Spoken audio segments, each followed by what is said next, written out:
Tabea kawanua, kita coba melihat kira-kira kalau kita uh, satu waktu kita akan memasuki masa pensiun dan kita mencoba untuk mengalihkan dana kita memasuki di daerah industri saham, apa yang akan kita lakukan. Tentunya kita perlu memilah saham-saham yang saya lakukan. Saya sedang belajar juga memilah karena satu waktu saya akan masuki masa pensiun dan saya belajar bagaimana sih belajar untuk trading saham. Dan yang saya pakai, saya sedang belajar menggunakan suatu screener untuk memilih. Untuk tabiat kawanua bisa mengikuti ataupun bisa sebagai guideline aja lah. Karena kita sama-sama belajar, saya juga lagi belajar mana sih yang terbaik untuk kita pakai sebagai saham yang akan kita ambil di tahun 2023. Tentunya ada beberapa cara yang kita bisa memudahkan. Tapi ini bersifat trading, berarti yang bisa ada hal-hal yang perlu kita tetapkan. Karena masih kategori belajar, saya pun masih belajar, sama-sama belajar. Kita harus sama-sama belajar. Sehingga kita punya waktu, ketika waktunya tiba, kita akan memasuki masa pensiun dan beralih ke trading saham ataupun usaha yang lain, kita bisa memilah dari sekarang belajar. Nah, kita tidak berlama-lama, yang saya pakai, yang saya coba beberapa waktu ini, saya sedang belajar untuk memilah, mendapatkan screener yang bisa saya pakai untuk lebih baik lagi dalam memilih-milih saham. Nah, beberapa waktu yang lalu saya masuk ke Stockbit untuk mengikuti data-data. Nah, secara screener di Stockbit dia punya fitur yang memudahkan kita untuk melihat. Nah, ini ada fitur di sini ada judulnya, ada sebagai kawan bisa lihat ada screener 2024. Nah, ini akan saya pakai berdasarkan pengalaman di screener 2023 ini. Saya masih belajar untuk bisa mendapatkan yang pas, yang bisa mendapatkan win rate yang lebih baik daripada waktu-waktu sebelumnya. Nanti bisa lihat cara memilah-milahnya, tapi ini yang saya dapatkan dari screener Dekan 2023. Nah, apa sih yang dapat diambil di sini? Kita lihat di berdasarkan fitur ini kategori-kategori yang saya ambil berdasarkan net foreign buy, sell atau MA10 foreign buy. Jadi foreign buy dia di atas daripada 100 juta. Ini fitur yang kita ngambil. Kemudian average dividend. Jadi dividen selama 3 tahun dia itu lebih dari 1%. Ini bisa kita naikin, tapi ini kita bisa lebih kalau makin dikit tentunya kita bisa naikin misalnya ke 5 atau ke 10. Nah, itu tinggal kita mainkan nanti berikutnya. Ada 52 high, jadi lebih dari 100 sennya ini 52 high lebih dari 100. Kemudian year to date price return, jadi lebih kurang dari 100%, karena ini akan 100%. Jadi harga sampai Y2D, jadi Y2D year to date returnnya kurang dari 100%. Dan pada akumulasi ada 10, lebih dari 10.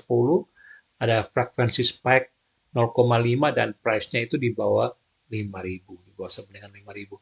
Jadi kalau kita tekan screen, maka dia akan muncul seperti ini. Contoh ini ada akses, SMS, auto, BMTR, dan selanjutnya.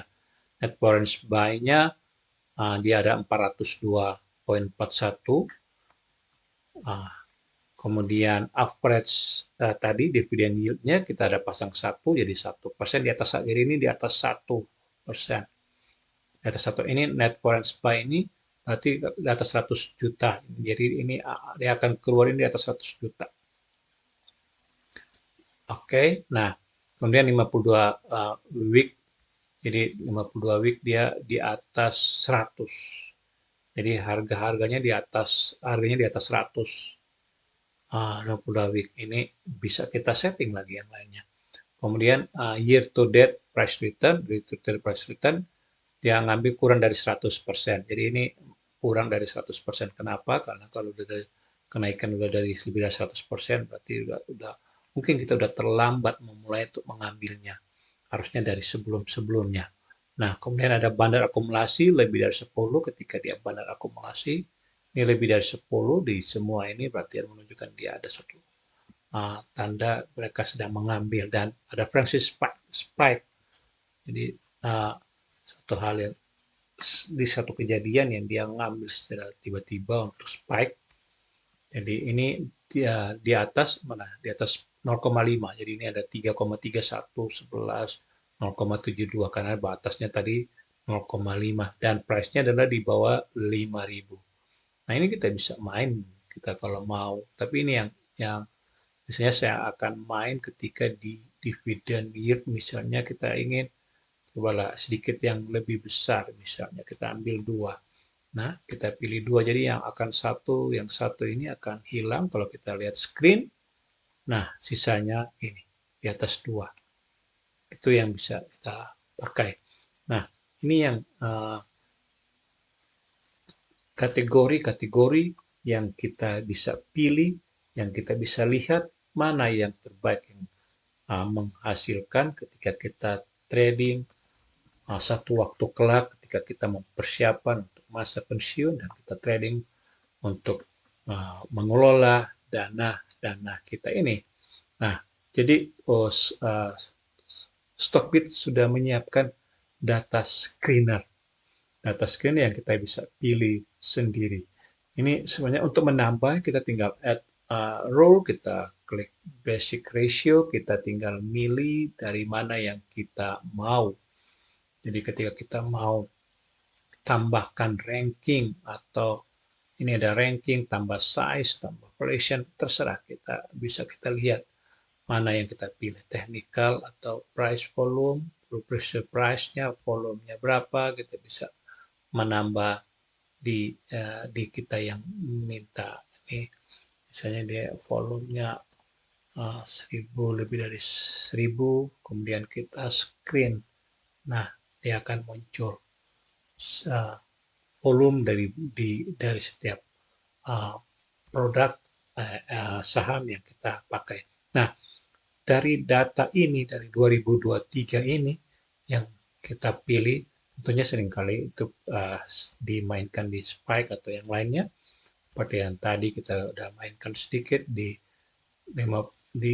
average dividend yield-nya, kita bisa balik dulu misalnya ke average 1, kemudian kita screen. Nah, dari data-data ini kita bisa melihat, jadi ketika kita lihat mana yang terbaik untuk kita trading dengan melihat ada beberapa item yang mungkin yang Bapak Ibu warga kauna yang menghindari, misalnya walaupun dia mungkin keluar, Bapak Ibu menghindari karena mungkin masalah hal-hal yang saya nggak mau seperti ambil untuk emiten tersebut. Itu karena dari sekian ini Bapak bisa memilih aja, warga kauna bisa memilih mana yang mau diambil. Tentunya tidak semua yang akan menghasilkan yang terbaik. Ada beberapa yang mungkin ketika trading mulai dia malah turun atau malah ada yang langsung naik. Itu kita lihat sikon di jam-jam awal. Nah, bagaimana hasil yang selama ini di 2023? Screener berdasarkan screener ini. Saya ada sempat buat untuk screener ini 2023. Jadi 2023 jadi kita ada seperti ini date dan semua saya isi. Jadi data ini yang saya ambil yang tadi data sampai price. Jadi sampai price yang saya isi ada di tanggal dari awal Januari sampai di bulan Desember. Jadi memang saya coba mengumpulkan sampai di 29 Desember kemarin. Itu tanggal-tanggalnya. Nah, kemudian saya isi, jadi ketika akhir pada jam 16, saya akan isi price-nya. Saya akan isi price, berapa price yang tertinggi yang dia capai. Jadi price higher-nya price-nya berapa, kemudian saya compare berapa harga price tertinggi itu di-compare dengan data price awal. Jadi data price awal. Jadi itu yang kita di-compare sehingga kita bisa menghasilkan berapa persen sebenarnya sih dia daripada price yang tertinggi ini dibandingkan dengan price yang saat berlaku. Nah, kita compare begitu juga waktu closing. Nah, dari data-data ini price higher target awal adalah sekitar 1 dan 2% untuk kita bisa dapatkan. Jadi ini kalau udah sekitar 2%, mungkin kita bisa keluar untuk mendapatkannya. Nah, saya coba buat pivot untuk melihat berapa sih hasil win rate-nya. Tentunya tidak semua diambil, hanya hasil akhirnya ini yang diambil. Jadi hasilnya melihat higher atau price-nya compare dengan price yang di awal itu, di awal. Jadi price di awal sini, jadi price awal ini di compare dengan higher price. Nah, sehingga kita dapatkan ternyata dari week 1 Januari sampai di week ke 52, jadi sampai week ke 52 kita akan isi terus. Nah, jadi saya coba melihat dengan frekuensi lebih dari 2%. Lebih dari 2% dan tentunya kurang 2%. Jadi ketika dia sudah masuk ke 2%, berarti itu waktunya saatnya untuk TP. Dijual untuk posisi dijualnya 2%. Nah, dicoba di 2%. Nah, ternyata secara bulan per bulan di sini ada 58%. Jadi 58, sedangkan yang kurang dari 2% ada 41,7 kalau di kolom B.